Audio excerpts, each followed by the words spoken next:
Carl, there is a dead human in our house. Oh, hey, how did he get here? Carl, what did you do? Me?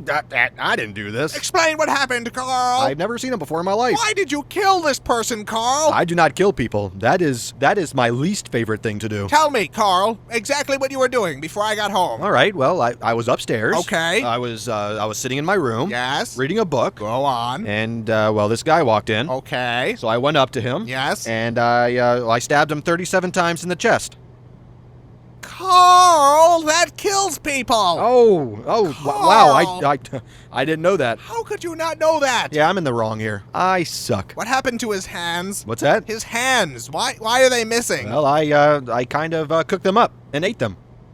Carl! Well, I was hungry, and, well, you know, when you crave hands, that's... Why on earth would you do that? I was hungry for hands. Give me a break. Carl! My stomach was making the rumblies Carl! that only hands would satisfy. What is wrong with you, Carl? Well, I kill people and I eat hands. That's two things.